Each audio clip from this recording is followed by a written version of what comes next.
Da Semana Santa. Iniciamos a Semana Santa com esta celebração que já está tão integrada também na cultura e no folclore do nosso povo brasileiro. Penso que todos nós temos no imaginário com muita facilidade a imagem de Jesus montado num burrinho, com as multidões o acompanhando com ramos, com vestidos. Também temos nas nossas tradições familiares tradições relacionadas aos ramos. Aqueles ramos algumas pessoas colocam debaixo do colchão, pedindo a Deus a graça da saúde para os enfermos. Outros colocam em lugares altos da casa, pedindo uma proteção. Outros ainda queimam os ramos em momentos de tempestade, pedindo a Deus também proteção. Coisas da nossa cultura, não é? A nossa liturgia, na verdade, é a fusão de duas correntes, lá dos primeiros séculos do cristianismo. Havia alguns cristãos que só celebravam o domingo, não celebravam durante a semana. E haviam outros grupos de cristãos que celebravam todos os dias. Aqueles que celebravam só no domingo, faziam no domingo de Ramos como se fosse a sua sexta-feira santa. Por isso no domingo de Ramos se usa o vermelho, a mesma cor que o sacerdote utilizará na sexta-feira santa.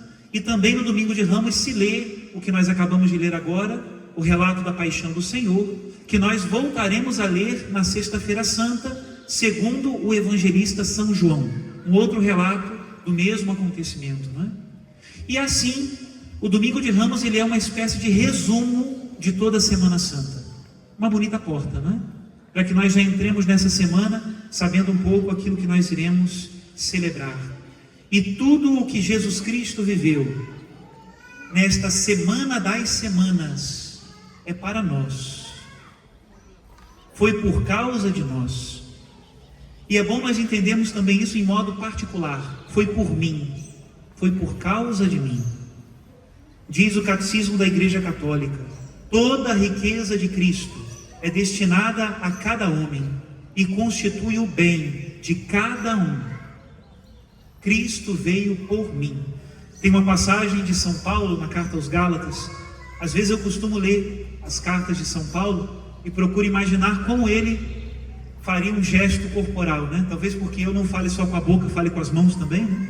Eu imagino que o apóstolo também tinha essas reações, né? E nesse versículo de Gálatas 2:20, eu imagino São Paulo colocando a mão na cabeça, admirado, né? São Paulo que disse: Ele me amou e se entregou por mim. A Semana Santa é um tempo em que nós precisamos entender a paixão de Cristo para mim, individualmente. Ele me amou. São Paulo, em outros momentos, em outras cartas, faz a mesma exclamação. Talvez por alguém muito bom, alguém queira morrer. Mas quando ainda éramos pecadores, o Cristo deu a vida por nós. Usar isso para a nossa espiritualidade pessoal, colocá-lo em nós é muito importante. Vamos atrás de Cristo em multidão, como fizemos hoje na procissão. Mas vamos falar a verdade, né? Nós vamos atrás de Cristo sozinhos, porque cada um sabe a cruz que tem, cada um conhece os seus sofrimentos. E como é que nós vamos atrás do Senhor? Honramos nas mãos? Sim, mas qual é a atitude interior? Duas coisas o Senhor nos ensina hoje pela celebração do domingo de Ramos.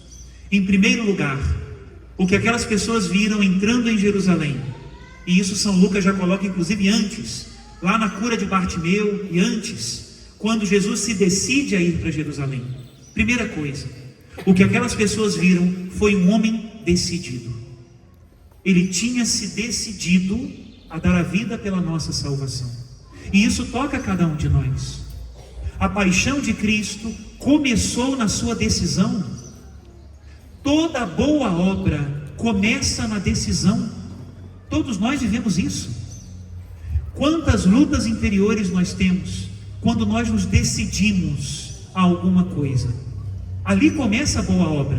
Infelizmente também as más obras podem começar.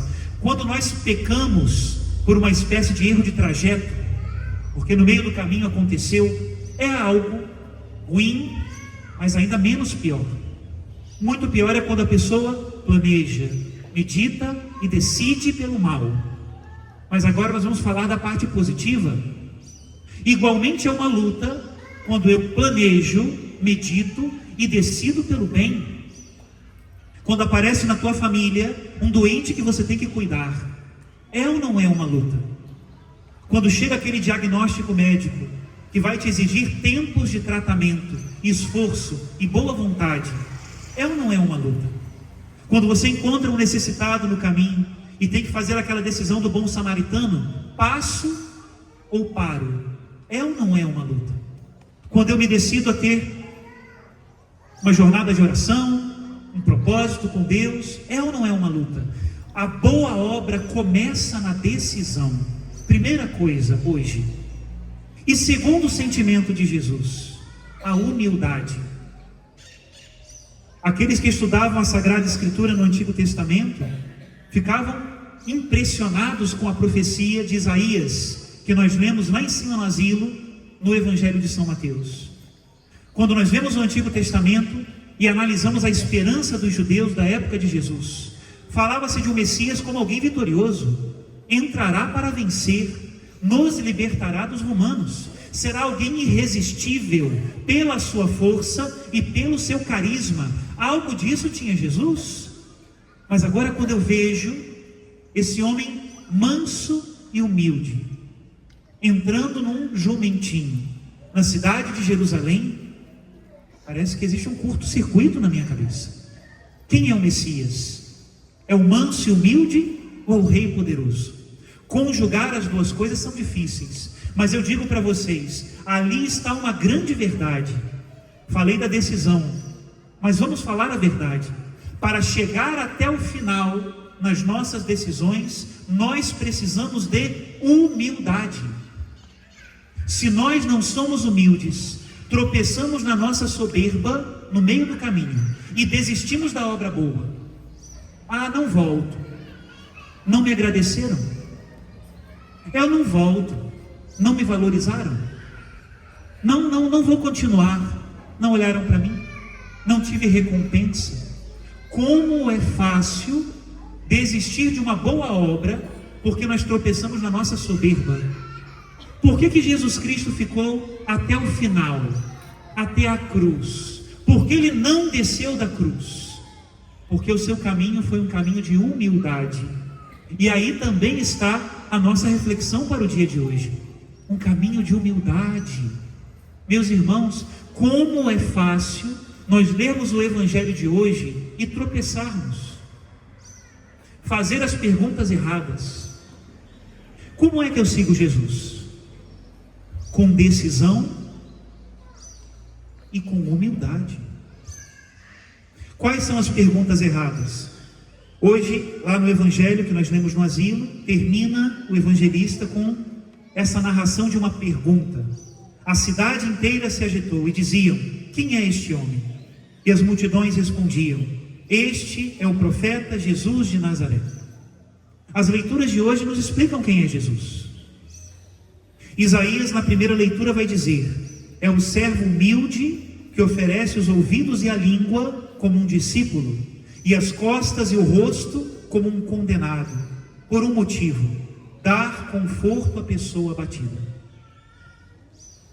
O Salmo também nos diz quem é Jesus, tudo na direção da decisão e da humildade, não é? É aquele que louva no meio do sofrimento, unido ao amor do Pai. Quem é que louva no meio do sofrimento?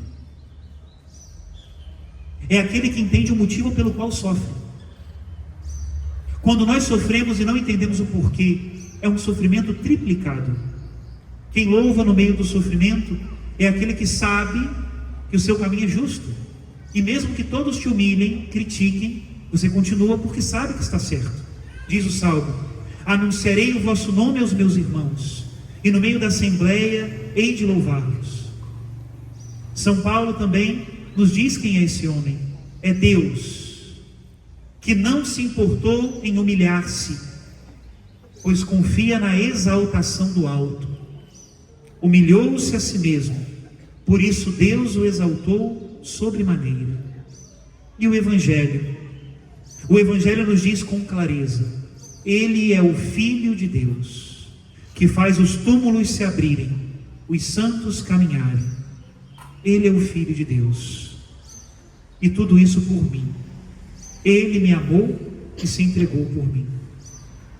Nesta semana, nós não celebraremos o assassinato de um inocente. Nesta semana, nós celebraremos um Deus que entrega a vida. Não é um programa de investigação criminal. É o conhecimento do amor de Deus. Diz o evangelista São João, é Jesus quem fala: o Pai me ama porque dou a minha vida. Já meditaram nessa frase? O Pai me ama porque dou a minha vida, para depois recebê-la novamente. Ninguém tira a minha vida, eu a dou por mim mesmo. Tenho o poder de entregá-la e tenho o poder de recebê-la novamente. A verdadeira espiritualidade, meus irmãos, é o amor. Não é o poder de fazer milagres, já dizia São Paulo. Não é a capacidade de entregar o corpo às chamas, já dizia São Paulo. O verdadeiro homem espiritual e a verdadeira mulher espiritual são aqueles que são capazes de dar a vida. O Pai me ama porque eu dou a minha vida. Decisão e humildade. Sem isso, dar a vida são bonitas palavras. Seria de muito mau gosto ter cruzes nas nossas igrejas e carregá-la nos nossos pingentes, se fosse o assassinato de um inocente. Não é. O que nós estamos celebrando é a entrega de Deus, que deu a vida para ser para nós um exemplo, para que nós sigamos os seus passos. Que o Senhor nos ajude a viver a Semana Santa, aprendendo o único mandamento que o Senhor nos deu: amai-vos uns aos outros, como eu vos amei. Louvado seja nosso Senhor Jesus Cristo. Para sempre seja louvado. Creio em Deus Pai,